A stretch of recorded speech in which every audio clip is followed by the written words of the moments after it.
नमस्कार प्यारे मित्रों, मैं आपका अमृतेश आपके अपने YouTube चैनल अमृत एकेडमी में हार्दिक स्वागत करता हूं।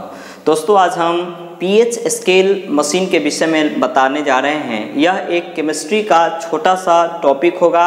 आजकल सामान्यतः लोग pH स्केल के विषय में नहीं जानते हैं। ऐसे कहा जाए आप लोगों से कि यह pH स्केल क्या है, तो हम लोग कह सकते हैं कि किसी पदार्थ की जो अम्लीयता और क्षारीयता को मापने वाला जो मशीन है उसी का नाम है pH स्केल।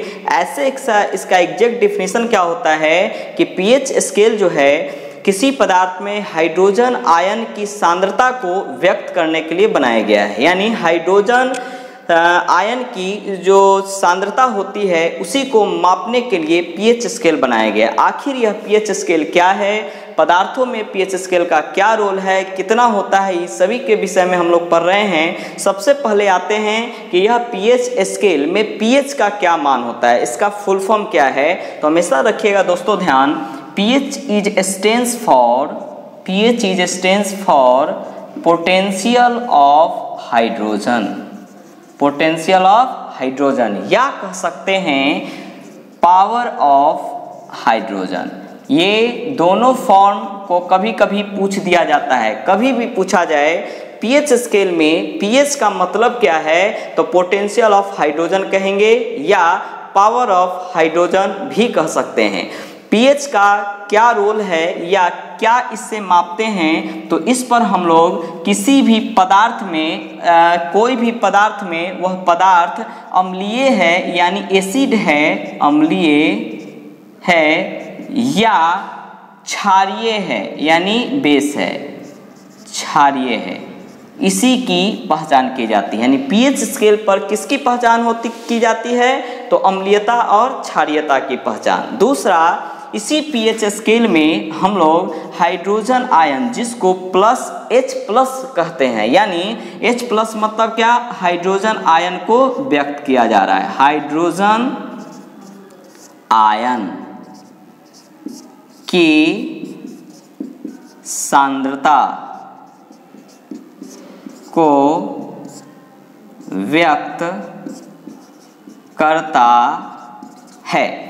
सीधा रखेंगे ध्यान, pH स्केल हाइड्रोजन आयन की सांद्रता को व्यक्त करने के लिए बनाया गया है। या कह सकते हैं कि एसिड और बेस की पहचान इसी pH स्केल पर करते हैं। इस pH स्केल में pH का नाम क्या है, पोटेंशियल ऑफ हाइड्रोजन, या कह सकते हैं पावर ऑफ हाइड्रोजन। अब है यह जो मशीन है इसका डिजाइन किसके द्वारा किया गया है, तो हमेशा रखिएगा ध्यान, pH स्केल का डिजाइन या pH स्केल की खोज या pH स्केल का आविष्कार, कुछ भी पूछे सीधा रखेंगे ध्यान, pH स्केल का आविष्कार सोरेनसन ने किया है। सोरेनसन ने, ये व्यक्ति का नाम है और यह जो व्यक्ति हैं कहाँ के हैं, तो डेनमार्क के हैं। यानी सीधा क्वेश्चन हो गया, pH स्केल का आविष्कार किसने किया है, तो सोरेनसन ने। pH स्केल का आविष्कारक कहाँ के थे, तो डेनमार्क के थे। उनका क्या नाम है, सोरेनसन। और यह जो है किस वर्ष बनाया गया था, तो 1909 ईस्वी में। 1909 ईस्वी में pH स्केल का आविष्कार हुआ है, इसे ध्यान में रखेंगे। अब सबसे इम्पोर्टेंट है कि किसी भी पदार्थ में pH स्केल का मान अधिकतम कितना हो सकता है और मिनिमम कितना हो सकता है, यानी pH स्केल पर मान कितना से कितना व्यक्त किया जाता है। तो ये रखेंगे ध्यान आप लोग दोस्तों कि pH स्केल पर जो मिनिमम वैल्यू होती है वो 0 और मैक्सिमम जो होती है वो 14 यानी 14। यानी pH स्केल का मान, pH स्केल का मान यानी वैल्यू ऑफ pH स्केल कितना हो सकता है, तो 0 to 14, इसको आप लोग नहीं भूलेंगे। यानी pH स्केल पर 0 से 14 ही मान ज्ञात होता है, जिसमें आपको रखना पड़ेगा ध्यान। जैसे ये कोई स्केल है, इस स्केल का नाम क्या है, pH स्केल। ये जो स्केल है यही pH स्केल मशीन है। इस स्केल पर 0 मिनिमम वैल्यू होगा और मैक्सिमम कितना होगा दोस्तों, तो मैक्सिमम होगा 14। यानी ये जो है मैक्सिमम वैल्यू हो गया, ये जो है मिनिमम वैल्यू हो गया। अब इस दो वैल्यू के बीच में आपको एक मिडिल पॉइंट रखा गया है 7 वैल्यू। अब यहाँ आपको ध्यान रखना पड़ेगा कि अगर किसी पदार्थ का मान अगर 7 से कम है यानी लेस देन 7 है तो वह पदार्थ जो होगा अम्लीय होगा यानी एसिड होगा। अगर किसी पदार्थ का मान 7 से अधिक है, 7 से अधिक, तो वो जो पदार्थ होगा वो बेस यानी क्षारीय होगा। तीसरा, अगर कोई पदार्थ एग्जैक्ट 7 हो यानी पीएच स्केल का मान 7 हो तब वह पदार्थ क्या होगा, न्यूट्रल यानी उदासीन होगा। तो इसे आप निश्चित रखेंगे ध्यान कि यदि पीएच मान 7 के बराबर हो तो वह पदार्थ उदासीन होगा यानी न्यूट्रल होगा। यदि पीएच मान 7 से कम हो तो वह पदार्थ अम्लीय होगा यानी एसिड होगा, और यदि 7 से अधिक हो पीएच मान तो वह पदार्थ बेस होगा यानी कि क्षारीय होगा। इसी को हम दूसरी तरीका से भी लिख देते हैं, उसे आप केयरफुल होकर ध्यान भी रखेंगे और बार बार पढ़ेंगे भी। जैसे फर्स्ट है, if pH value of pH is less than 7, 7 से कम है, 7 से कम है तो वह क्या होगा, अम्लीय होगा। दूसरा, यदि pH स्केल 7 से अधिक है तो वो होगा बेस यानी क्षारीय। और तीसरा है, यदि pH इज इक्वल टू 7 तब वह क्या होगा, तो उदासीन होगा यानी न्यूट्रल होगा यानी उदासीन। इसको भूलेंगे नहीं। अब मेन क्वेश्चन है कि बहुत सारे पदार्थ हैं दुनिया में, इसमें से हम पीएच मान किस किस का याद रखें। ऐसे अभी तक के एग्जाम में कुछ ही क्वेश्चन पूछे गए हैं, ज़्यादातर रक्त से संबंधित, आपका मूत्र हो गया, दूध हो गया, ये सब का पीएच मान को पूछे जाते हैं। ऐसे हम कुछ मोस्ट इम्पॉर्टेंट पदार्थ है जो सामान्य यूज में आते हैं, उसका पीएच को हम यहाँ लिख दिए हैं। इसे आप लोग याद निश्चित कर लेंगे क्योंकि इससे बाहर पीएच मान नहीं पूछा जाता है। जैसे देखिए हेडिंग दे दिए हैं कुछ सामान्य पदार्थों का पीएच मान। जैसे सामान्य रस पूछा जाएगा, अमाशय रस। अमाशय रस जो है इसको स्टोमेज कहा जाता है इंग्लिश में। तो अमाशय रस का पीएच मान कितना है, 1 है।